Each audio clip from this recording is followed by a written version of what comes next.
It's my great pleasure to have Cathy Ormon here with us today. Cathy is a nutrition advocate and health coach, working and writing and podcasting from Canada. And it's evening time on Thursday for Cathy, and it's Friday morning for me here in West Australia. And so we've just been talking a bit about the way in which there is a global community and an action around assisting people to become better in touch with practical things that they can do. So, Cathy, I wonder if you can talk about your journey, how you've arrived where you are, and all of those processes. So, Cathy, please. Yes, thank you, Neil. I'm very pleased to be here. Thank you. Yes, I wasn't always an advocate of nutrition. I have to say that. Standard North American diet was what I followed for over 50 years until I had a health crisis. And it was rather a wake-up call for me in my mid-50s that things had to change drastically because there was no help for me in the medical system with what I had. And so I was left up to my own devices to figure out what the issues were and how to get better. And what happened was the standard North American food, junk food, refined food, sugar, all of that left me with systemic inflammation, joint pain, arthritis, and a very low functioning immune system. And as I say, there was no help in the medical system. But when I did find the answer through a series of things, it was without medication. And it was very simple. It was amazingly simple. And so when I recovered, I thought, well, I'm not the only person that has this issue in North America. Surely to goodness, out of all these people, there must be others. So I became a health coach and started to write, and I wrote a book eventually, and then I developed my podcast and whatever. And I'm still talking about giving up sugar and switching refined foods for whole foods, because that's what works. That's what can keep you healthy. That's what keeps me healthy every single day. That's what can turn your life around, seriously. I walk and talk and proof of that. So that's just a bit about my journey. So. Very good. So one of the things that, I don't want to distract our process, but I've got to ask you this question anyway. And you're talking about this sort of systemic inflammation issues, and as you describe it, it's a poor response in the immune system. So the immune system is making choices which could be better. They could make better choices, or it could make better choices. And we talk about boosting the immune function, and yet what we're experiencing, and I think many people are experiencing, and certainly the people who actually suffer from an infection of one of these kind of flu or cold type viruses, whether it be a coronavirus or any of the others. What really happens is they get an overactive immune system, and this is what was happening for yourself. So I wonder if you could just talk us a bit through that. So perhaps the issues around the refined food diets and so on and so forth, and this overactivity of the immune system. So it's poor choices that it's making. Definitely. It was definitely an overload of junk and toxic stuff that the body had to try and get rid of, and basically no help to do it because I wasn't eating the nutritious food my body needed. I wasn't eating whole foods. So when we have a lot of sugar and refined foods, they're basically empty foods. Our tummies are full, but there's no nutrition. The body is like trying to struggle to stay healthy, and it gets very confusing for the body, I think, trying to do that with no energy coming in. It's got to put energy out to get rid of stuff, but there's no energy coming in. And you get all sorts of imbalances going on. I'm pretty sure I was probably pretty close to being pre-diabetic, if I wasn't actually pre-diabetic. And all these different systems, they just go out of whack because your body gives up. It gets tired of trying to fix everything for you.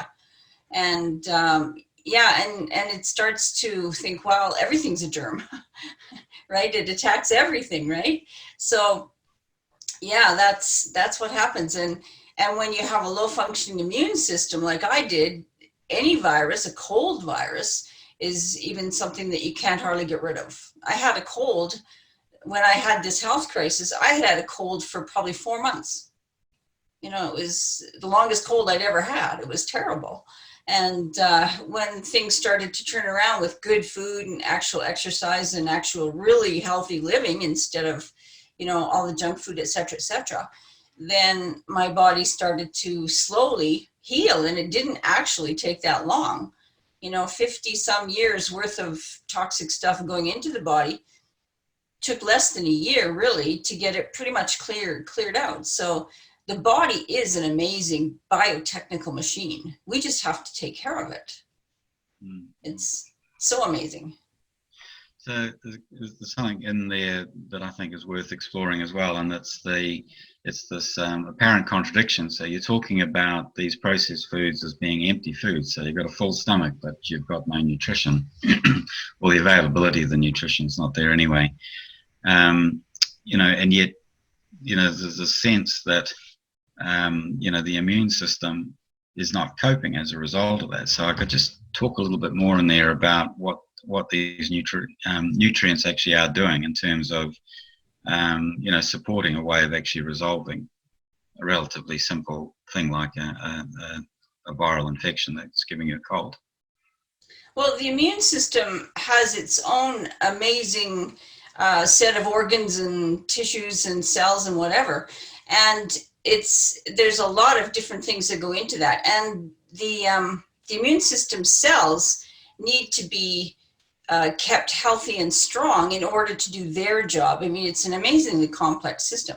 And so when you have no nutrition, these cells that are trying to keep the germs out just can't hold up. It's like there's holes in the walls or holes in the dike, right? And the water's coming through, sort of thing. Mm-hmm. And it's really difficult.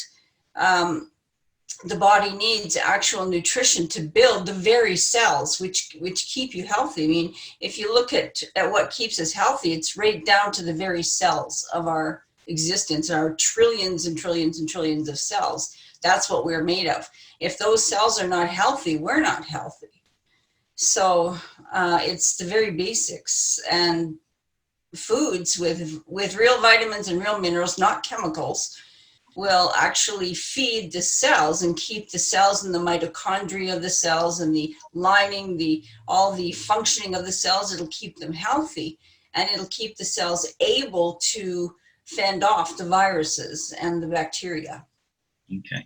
Well, look, that's a wonderful thing you're just leading on to there. So most people, you know, the fear of the coronavirus and that sort of thing, they rush off to the supermarket or the pharmacist and or the drugstore, I think you call it in North America, and you know, the first thing you do is you're going into the vitamin aisle and you're buying all of these supplements, and what you're talking about there, just fill that in a little bit more, is that the vitamins which are actually taken from whole food, is it that it's more bioavailable than the chemical ones, or what is it that makes a difference between eating you know, some broccoli or something and taking a pill from the pharmacy? Well, one of the differences is chemicals.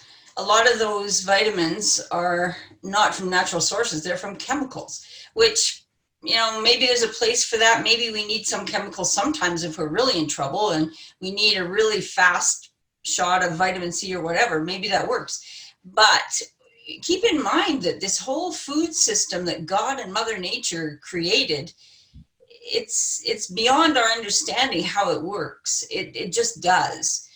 God and Mother Nature, they created this food system where an apple has all kinds of nutrients. It doesn't just have one. It doesn't just have fiber. It doesn't just have vitamin C. It doesn't just have one nutrient. They're all in a package. Like it's a package deal. It's a whole meal deal. And it's the same with all the other fruits and the vegetables and everything. And when you put all those whole foods together, you eat broccoli and carrots and all the different vegetables, and then you eat fruit salad with different fruits. Not huge amounts of different fruits all at once, but you know, if you have a variety of fruits and a variety of vegetables and a variety of healthy proteins, whatever you choose, vegetarian or not, you're getting an array of the vitamins and minerals that are in a natural form where your body goes, yeah, I recognize that. I can use it. Like, give me more. Okay. You know, like, it's not the chemical where your body's going, what is that? They're just different. Where would you think that the body actually makes that recognition? At what point in the digestive process is the body making that recognition that here we've got something whole, or here we've got something which is refined? Well, my guess, I'm not a doctor or anything like that, but my guess is as soon as it goes into the system, the body goes, oh, wow, this is a lot of sugar. Bring on the insulin. You know, like, or the body will go, okay, so there's sugar, but look, there's fiber with this. Oh, look, there's fat with this. Look, there's protein. Okay, we can handle this now.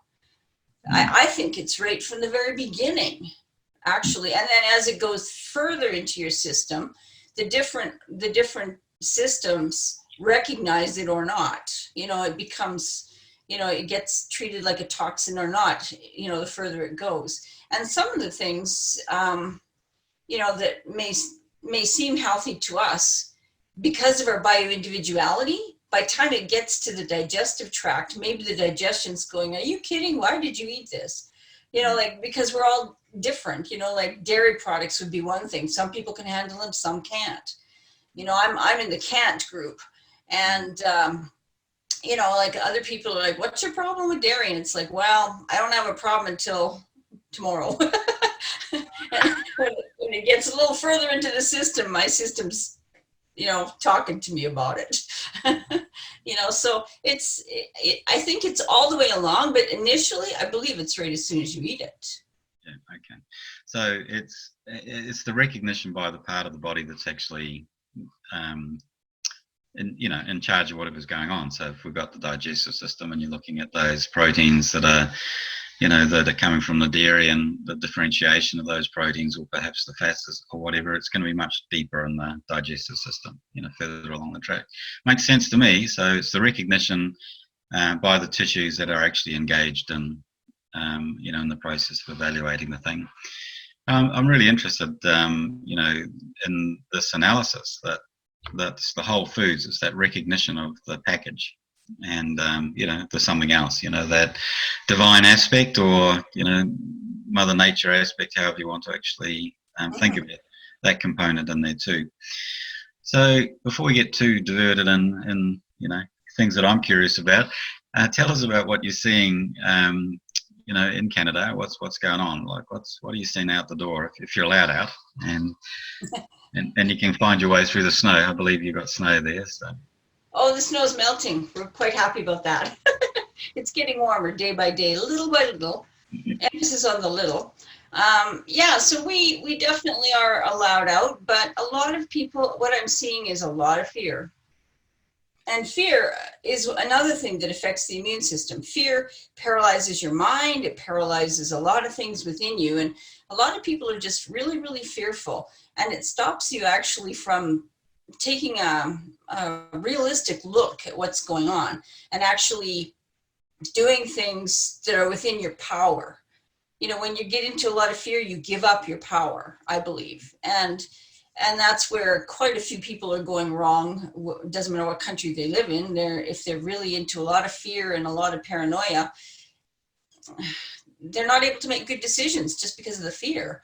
And I'm seeing quite a bit of that. You know, some people, when they're in the grocery store, they're just so paranoid. They have gloves on and they have masks on, and they're just so scared to go near anybody. And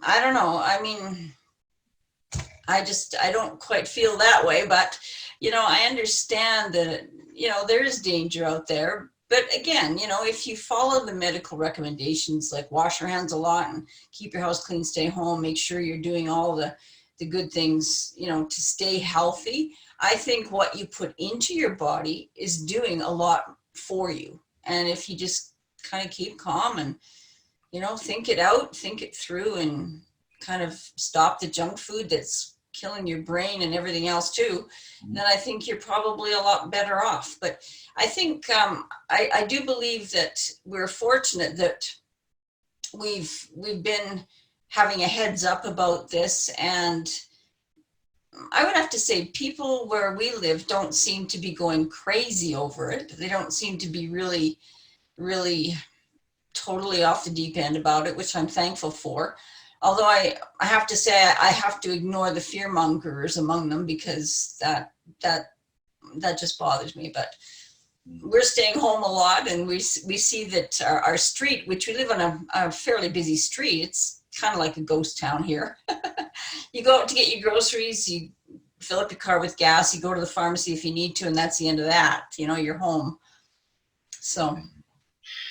Well, I can tell a funny story about this. I bicycle, and I bicycle to our local supermarket, which is it's just on a half an hour bicycle away. And I have big pannier bags to take my shopping and so on. And it was 35 degrees centigrade, so I don't know what that is in Fahrenheit, but it's like 90 or something like that, so it was hot. Hot. It was a hot day. And so I arrived hot, and I'm sweating. And just as I just took a sip of water, and as I walked into the supermarket, and unfortunately, a bit of it sort of headed down towards my lungs, so I was coughing. I'm hot and I'm coughing. You should have seen the reactions on all of the people in the supermarket. They were convinced that the ultimate Antichrist had just walked in the door, and that I should be locked up somewhere. So anyway, that's a bit of levity about it, but Okay, so let's you talked a little bit about what you're seeing outside, and you've talked about your assessment of it, which is that really there's tremendous amount of fear, which is once again totally compromising people's ability to function at a cellular level in any way. So you've been talking about all of those things, as well as the immune aspect of it, which is probably the main thing that people are sort of searching for, is what can we do around immunity. But you're absolutely right. It's any disease, so it's managing any kind of precursor towards heart disease or any other sort of respiratory diseases, inflammatory sort of diseases, so on and so on and so on. Like it's everything that you're talking to. Really, the fear has an impact on all of them. Yes.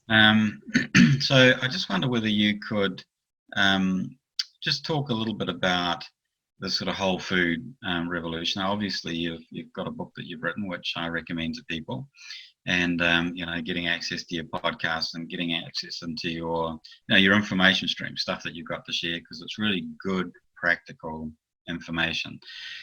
But just for our listeners now, just if you could highlight sort of 3 things or something along those lines that would be good practical advice that people could take now in terms of nutrition. In terms of nutrition, well, I think the very first thing people can do is get rid of sugar.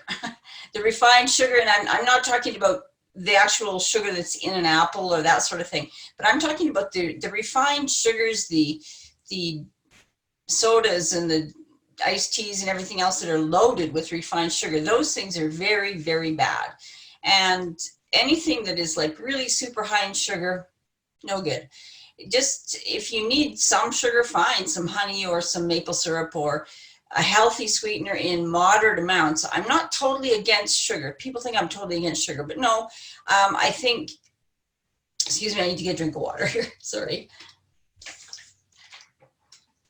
I think sugar, a healthy type of sugar, is fine in limited quantities, really. You have to know kind of that sugar, your body needs sugar. There's no question about it. Sugar is a source of energy for your body. So to think you can totally get rid of sugar is unrealistic. But your vegetables have sugar, fruits have sugar, and small amounts of honey, maple syrup, maybe some stevia, that kind of thing that's a bit sweet. Those things are fine. But it's the refined foods that really, really are really bad, because a lot of those refined foods, whether they're potato chips or white bread or anything that's highly refined, turns to sugar instantly in your system. Yeah. So as soon as it turns to sugar instantly in your system, your insulin system just goes right out of whack. And your body produces way too much insulin, and you get all kinds of issues, especially over time. Maybe not, if you do that only once or twice, won't bother you. But if you do it continuously, pre-diabetes, here we come. So you don't want to do that. So that's the very first thing you can do, is get rid of refined foods and sugar. Second thing you can do is replace those things with whole foods, fruits, vegetables, healthy stuff, nuts, seeds, things that are minimally processed. I think it's hard not to have any processed foods. It's very difficult, but minimally processed foods for sure. And cook your own meals as much as you can. That's gonna, because you have complete control over what you cook. You have complete control over the type of fat, how much sugar, how much refined foods. You have complete control, and that's the best. That's the best. So nutritionally, those are two things you can do. And what else? The other would be nutrition for your body. I would say lifestyle elements. And it's a whole package of lifestyle elements. It's exercise, because that'll help to de-stress you. It's meditation. It's all those things that keep you from getting into that fear zone or that stressed out zone where you can hardly think straight. Because when you can't think straight, your immune system's struggling too. You know, everything is connected. You know, one thing is not separate from another. Everything's connected. So that would be the third thing, although it's not so-called nutrition. It is part of what your body needs, is to sort of de-stress. Well, you're talking about an extremely holistic approach, Cathy. You're looking at the way in which our nutritional functioning of our body is actually impacted upon by the mind. So getting some sleep and meditating and taking some exercise, and if you're not in the middle of the snow, getting outside with your feet in the grass or whatever, whatever it is that people can do in the circumstances, to actually feed these other aspects. Because it's really nice to hear you talking about that. Really thank you. Very interesting. Yeah. So tell us, if you had an opportunity to shout something out to the world, what would it be like? And this can be outside of nutrition. What would it be? What would you shout out to the world? I would shout out, take care of yourself first. It's like the old adage that everybody keeps hearing about, they're probably sick of. Put on your own oxygen mask first, and then you can help other people around you. That's what the airlines always say. Same deal here. You aren't any good to the world, whatever it is you need to do in the world, if you aren't healthy. But also, everybody's health goes into the collective consciousness too. It goes into the collective good of the world. It goes into the collective vibration. We are all connected, really, whether we like it or not. And the best thing you can do is start with yourself and get balance in your own life. And when you've got one thing in balance, do the next thing to get in balance. It's like dominoes. Get your dominoes all organized, and then you can step out a little further and help someone else and be part of the world solution. We all have to take responsibility for us, each of us. It's not my health issues aren't the medical system's health issues. What I see in the medical system I don't necessarily like, but my own health issues I have to take responsibility for. And I think that's what my shout out to the world is. Take care of your health issues and yourself, and do the best you can within you, and fix your own balance. Get into balance yourself, and that will create a domino effect that is positive for other people and the environment and the world that you live in. Well, that's fantastic advice. Thank you so much for that. Cathy, I wonder if you could just speculate a little bit about how it is that we ended up in the place that we have, have such poor nutrition choices that people are making. As you say, funny to hear you talking about cooking. I cook every meal that I eat, so I don't eat anything processed, and it's just something that I do for myself along the lines that you're talking about. But I'm just wondering what's happened? How is it that we've ended up in this place? Well, it's a combination of industrialization, I suppose, and big business, big pharma, big food. We've kind of lost track of what's healthy. My grandparents, they may have eaten baked goods and whatever, but they weren't the same baked goods we're eating. They were produced differently. The food itself that was grown, the ground itself, the soil was different. There was different minerals in the soil. The food itself was different 40, 50 years ago, even 20 years ago. So the food itself is different, and we've kind of lost track of, how to keep things healthy in growing our food, I think. There's a lot of GMOs and a lot of things going on in that area that maybe aren't so good. But we can only do the best we can with what there is at the moment. I mean, from what we can buy at the stores. But we've been convinced, my generation, maybe not my parents' generation so much, but my generation has been convinced that fast food is a good thing, and that, when they market to us all these things about these delicious foods and these refined foods, they're good. I mean, thousands are eating them. Can't be wrong, can it? Yes, it can, and yes, it is. And so it's I think we've been kind of conned into something that's not really true through big industry. Yeah. Like everywhere you go, there's billboards and advertisements. I've been up and down North America, and yeah, it's the same in Canada as it is in the United States. And everywhere you go, there's advertisements for soft drinks and fast food and junk food everywhere. And, we just think that we just were conned somehow into thinking that that's what we should eat. And that's what we have been eating. And that's, now we're in trouble. So. So it's a creeping thing, isn't it? It's just, yeah, it is. Yeah, I don't subscribe to conspiracies around these things at all. I see it just like you're seeing it. It's just a creeping tendency. So we've had, and of course, big business and so on. They do have an agenda, and they're going to say that soda is good for you. Soda means a different thing in our part of the world, but anyway, yeah. But I understand what you mean. Is that these refined foods and these highly processed foods are good for you, and that's the nature of it. So it's what you're advocating is kind of like a smash on the face, for a lot of people listening. This idea that you have to go back to whole foods and ditch the sugar out of everything, and stop buying cakes from the supermarket. This is a severe slap. What you're actually proposing, and given that it's been a slow swell, 50, 100 years sort of thing, this swell, and the changes, and as you're talking about, these shifts in the foods and that sort of thing, the soil being different. One of the other people that I interviewed for this Congress is Dr. Ross Mars, and he's a permaculture expert. So he's a foremost expert. He's a thought leader in terms of permaculture.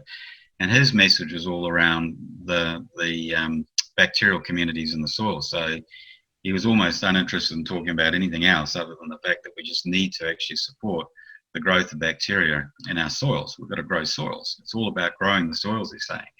And, that's taking us back to your grandparents or my grandparents' times where the soils were naturally alive. Yes. And, all of that came through into the food. The other thing is that as we've been selecting crops to make them more and more productive, which is a good thing, like people, we needed more food to feed all the, the masses of the world and all that kind of stuff.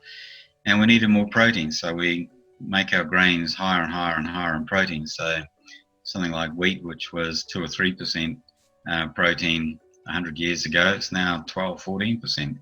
And, that shift, it's all based on, isn't it a wonderful thing? We can get more proteins out of our grains. Isn't that fabulous? And that, on the face of it, it sounds perfect until you look at the consequences. Right. And our bodies are not necessarily designed to handle that. That's relatively sudden, and our own body's evolution digestively is way slower than that. Mm-hmm. And so it doesn't really match. Yeah. Well, thank you, Cathy. So, what you've been talking to us about is a sort of creeping disease of consumption of refined foods, and your message is clear.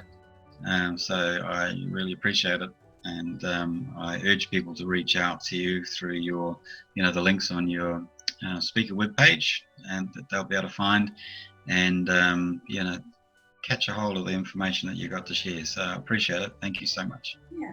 Well, thank you, Neil. I appreciate being on here. Thank you so much.